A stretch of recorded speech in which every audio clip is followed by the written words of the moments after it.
All right. I wanted to drop a quick video today regarding the new Charlie's Angels movie trailer that was released last week. Regardless of the horrible cringe of the trailer, the manifestly vacuous plot and writing of the movie, and the fact that Kristen Stewart is in the movie, I want to highlight a foundational flaw of women. We live in a matriarchy in the West. The progressives claim that's still a patriarchy, but if you look at the mounds of evidence to the contrary, then one must admit otherwise. In this matriarchy in which we live, our society has slowly slid into the realm of subjectivism. Art, ethics, morality, and even science. Everything that was once looked at as a fact is now seen through a lens of emotions. This is expected. When a society allows women to teach their children, abort their children, and use their children as debt collateral, then a subjective society will be achieved. This article by Collider wrote an expose on the writer and director of the movie, Elizabeth Banks, and her intentions when she wrote the movie. She said, in 2019, we can't afford not to get political, even with escapist entertainment. So even though Elizabeth Banks' Charlie's Angels reboot is a high-stakes, globe-trotting spy thriller comedy, she still made sure to send a message with extreme real-world ties within the story about female spies. Believe women! She goes on, letting female rage express itself as one of the most important aspects of the new installment of Charlie's Angels franchise. Banks, who directed, wrote, and co-starred, tells Collider along with small other groups of journalists, quote, "One of the ingredients of this movie was supporting and believing women," she says. "We literally have a character who is essentially working at a big corporation and is not being believed or listened to by her bosses." Of course. More of this bullshit, this feminist bullshit. She goes on, quote, "One of the statements this movie makes is that you should probably believe women. We still have much validity in what we're feeling and how we want to go about living in the world, being in the world, and that is really important to me. That's what we felt like. We had characters of being taken seriously and given a chance to live their lives, blah, blah, blah." Okay, so you probably noticed a trend in her rhetoric. The themes of the movie, quote-unquote, believe women.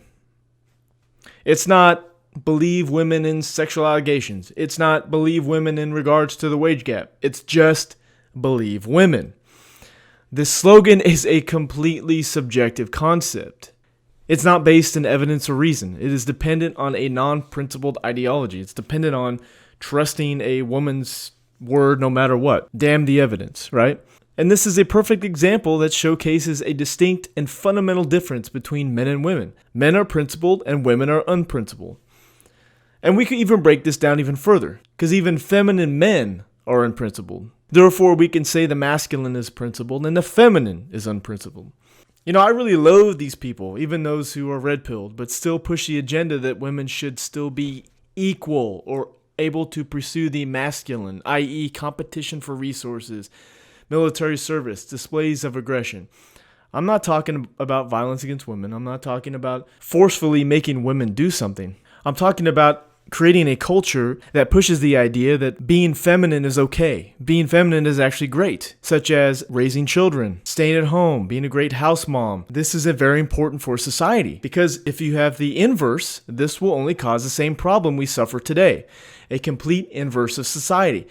In a human tribe thousands of years ago, or in any agrarian society, when a woman pursued the same station as a man, such as hunter, farmer, town doctor, politician, the tribe would inevitably suffer. The tribe needed women to be burdened with childbirth so the society or the tribe could survive, right? A family had to have more children because infant death was rife. Death within the species itself was rife. But we live in a new age, right? So we have allowed women to just take over our society. Be men. They are being men. So moreover, women are more emotionally pliable, easily swayed by trends, and without difficulty can be broken from their hardline principles from childhood. Prior to the 19th century, Westerners still practiced arranged marriages. Fathers were still able to have a majority say in the man for whom she will bear children.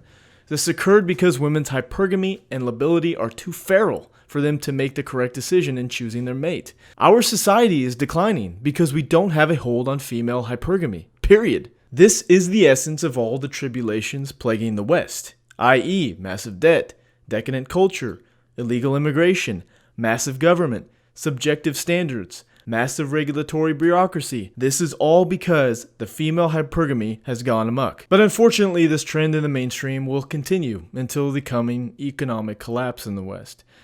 Until then, we will have to endure these vapid movie sequels and remakes year after year.